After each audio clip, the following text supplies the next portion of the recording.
कपड़े सुखाते सुखाते सरोज ने एक नज़र सामने वाले घर की छत पर भी डाली। उस घर में भी अक्सर उसी वक्त कपड़े सुखाए जाते थे। हालांकि उस घर में रहने वाली महिला से सरोज की अधिक जान पहचान नहीं थी, फिर भी कपड़े सुखाते सुखाते रोजाना होने वाले वार्तालाप से ही आपसी सुख दुख की बातें हो जाती थीं। बातों ही बातों में सरोज को पता चला कि उस महिला का नाम काजल है और उसके पति का नाम राजेश। राजेश एक बैंक ऑफिसर था और घर के पास ही एक बैंक में काम करता था। राजेश एवं काजल की एक छोटी बेटी थी राखी।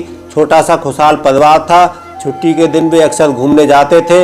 राजेश बहुत ही सुंदर और हंसमुख स्वभाव का था, यह सरोज को भी नजर आता था, पर काजल खुद भी सदा उनकी तारीफों के पुल बांधा करती थी। देखिए ना भाभी जी, आज ये फिर मेरे लिए नई साड़ी ले आए। मैंने तो मना किया था पर माने ही नहीं। ये मेरा बहुत ख्याल रखते हैं, एक दिन काजल ने बड़े ही गर्व से बताया। अच्छी बात है, सच में तुम्हें इतना हैंडसम, काबिल और प्यार करने वाला पति मिला है, कहकर सरोज ने मन ही मन सोचा, काश दुनिया में सभी वैवाहिक जोड़े इसी प्रकार खुश रहते तो कितना अच्छा होता। एक आदर्श पति पत्नी है दोनों। सरोज और काजल की बातचीत का मुद्दा अक्सर उनका घर परिवार ही हुआ करता था, जिसमें भी काजल की 80% बातें राजेश की प्रशंसा और प्यार से जुड़ी होती थी। एक दिन काजल ने सरोज से कहा, भाभी जी, मेरे पापा की तबीयत बहुत खराब है, अब मुझे कुछ दिन उनके पास जाना होगा। मन तो नहीं मानता कि राजेश को अकेले छोड़कर जाऊं, पर क्या करूं, मजबूरी है। प्लीज़ आप थोड़ा इनका ध्यान रखिएगा। खाने पीने की व्यवस्था तो बैंक में हो जाएगी, उसकी मुझे कोई चिंता नहीं है, और हमारा घर सारा दिन सूना रहेगा। आप आते जाते एक नज़र इधर भी डाल लिया करना। ठीक है, तुम बेफिक्र होकर जाओ, सरोज ने कहा। और फिर काजल के जाने के बाद वह एक पड़ोसन की जिम्मेदारी निभाते हुए आते जाते एक नज़र उनके घर पर भी डाल लेती थी। इन दिनों राजेश को बैंक में काम ज़्यादा था, इसलिए वे काम में काफ़ी व्यस्त रहते थे। सरोज से उनकी मुलाकात नहीं होती थी। काजल को गए 15 दिन से ऊपर हो गए थे, परंतु वह अब तक लौटी नहीं थी। राजेश भी दिखाई नहीं देता था। राजेश को चिंता होने लगी थी कि कहीं उसके पिताजी की तबीयत ज़्यादा खराब तो नहीं हो गई। रात के 11 बजे थे। सरोज अपने घर के मेन गेट पर ताला लगाने के लिए बाहर आई तो सामने वाले घर के आगे राजेश की गाड़ी रुकी। गाड़ी का दरवाजा खुला और उसमें से एक महिला भी राजेश के साथ उतरी। अरे, लगता है काजल आ गई। सरोज चहकी और आवाज देने ही वाली थी कि उस महिला की वेशभूषा और सारे गठन देखकर रुक गई। नहीं नहीं, यह काजल नहीं लगती। काजल कभी जीन्स टॉप नहीं पहनती और नहीं वह इतनी दुबली पतली है। बालों का स्टाइल भी काजल से बिल्कुल अलग है। यह काजल नहीं, कोई और है, सोचकर सरोज दरवाजे की ओट में छिपकर खड़ी हो गई। उसने देखा कि राजेश ने उस महिला को घर के अंदर चलने का इशारा किया और फिर दोनों घर के अंदर चले गए। हो सकता है यह राजेश के बैंक की सहकर्मी हो, किसी काम की वजह से आई हो, सरोज ने सोचा। पर रात के 11 बजे ऐसा क्या काम है, कहीं कोई गड़बड़ तो नहीं। सरोज को बड़ा अटपटा सा लग रहा था। इसी सोच में उसे सारी रात नींद नहीं आई। फिर भारी सिर होने के कारण वह अगले दिन सुबह जल्दी उठ गई ताकि चाय बनाकर पी सके। बाहर से अखबार भी ले आती हूँ, 6 बजे तक आ ही जाता है, सोचकर सरोज बाहर बरामदे में निकली तो राजेश को उसी महिला के साथ घर से बाहर निकलकर गाड़ी की ओर बढ़ते देखा। अचानक राजेश की नजरें सरोज की नजरों से मिली और तुरंत ही झुक भी गईं, मानो उनकी कोई चोरी पकड़ी गई हो। वे चुपचाप गाड़ी में बैठ गए, साथ में वह महिला भी। शायद वे उसे छोड़ने जा रहे थे। सरोज का भ्रम सही था। बाप रे, कितना बहरूपिया है यह आदमी। दिखाने को तो अपनी पत्नी से इतना प्रेम करता है और उसके पीछे से यह गुल खिला रहा है। सरोज मन ही मन बुदबुदाई। सरोज मन ही मन सोचने लगी कि पूरी रात यह औरत राजेश के साथ घर में अकेली थी। सच, इस दुनिया में किसी पर भरोसा नहीं किया जा सकता। अरे, इससे अच्छे तो वे पति हैं जो भले ही अपनी बीवियों से रात दिन लड़ते रहते हों, पर दिल से प्रेम करते हैं। ये सब सोचते सोचते सरोज अंदर आ गई।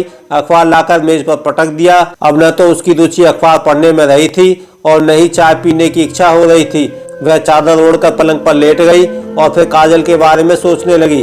कितनी मासूम है काजल, बेचारी जाते जाते भी अपने पति की चिंता कर रही थी कि इतने दिन अकेले कैसे रहेंगे। पर यहाँ तो अलग ही मंजर है। लगता है राजेश तो इसी दिन का इंतजार कर रहा था। आने दो काजल को। यदि इन बाबूजी की पोल न खोली तो मेरा नाम भी सरोज नहीं। जब काजल इन्हें आड़े हाथों लेगी तब पता चलेगा इनको। सारी मौज मस्ती भूल जाएंगे जनाब। ऐसे पतियों को तो सबक सिखाना ही चाहिए।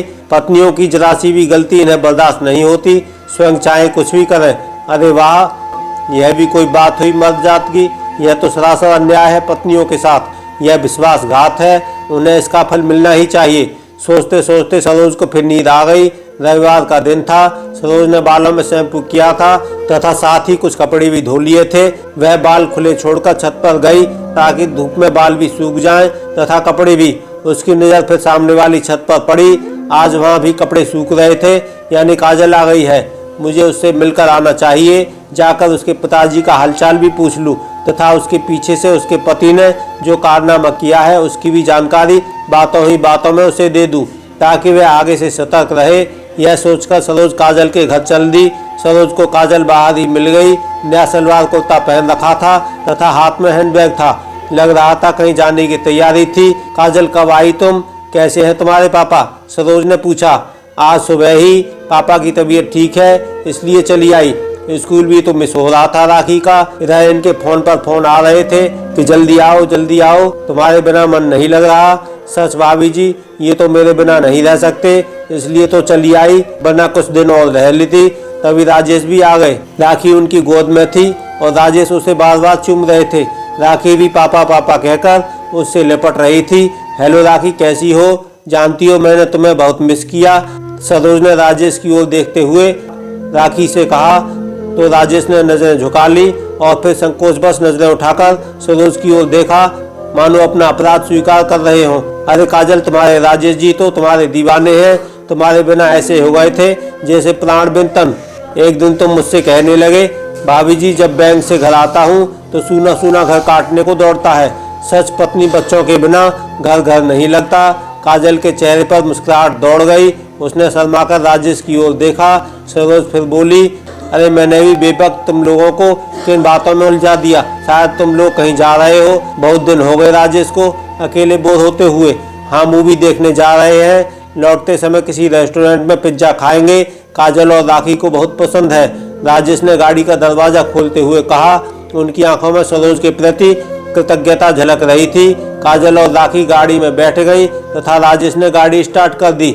आज तो सरोज काजल को बिना कुछ कहे घर लौट आई थी, पर अब उसने यह निर्णय भी ले लिया था कि वह काजल को उस दिन के बारे में कभी कुछ नहीं बताएगी, क्योंकि उसने महसूस किया कि यदि वह ऐसा करेगी तो यह राजेश के लिए तो अपमानजनक होगा ही, काजल को भी उससे आघात ही पहुंचेगा। सरोज को लगा कि यदि राजेश की इस तनिक सी बेवफाई पर पर्दा ही पड़ा रहने दिया जाए तो उचित होगा। इस तरह कम से कम पति पत्नी में प्यार का भ्रम बना रहने से एक खुशहाल परिवार तो आबाद रहेगा और शायद भविष्य में राजेश को भी अपनी भूल और नादानी समझ आ जाए और वे फिर कभी ऐसा न करें, क्योंकि कई बार अपराधी को दंड देने के बजाय माफ करना ज्यादा लाभकारी होता है। तो दोस्तों, यह थी आज की कहानी। आपका क्या कहना है इस कहानी के बारे में कमेंट करके हमें जरूर बताएं। वीडियो को लाइक कर दीजिए और चैनल को सब्सक्राइब करके घंटी को दबाकर ऑल पर सेट कर लीजिए, जिससे कि आने वाली वीडियो आपको तुरंत मिले। धन्यवाद दोस्तों।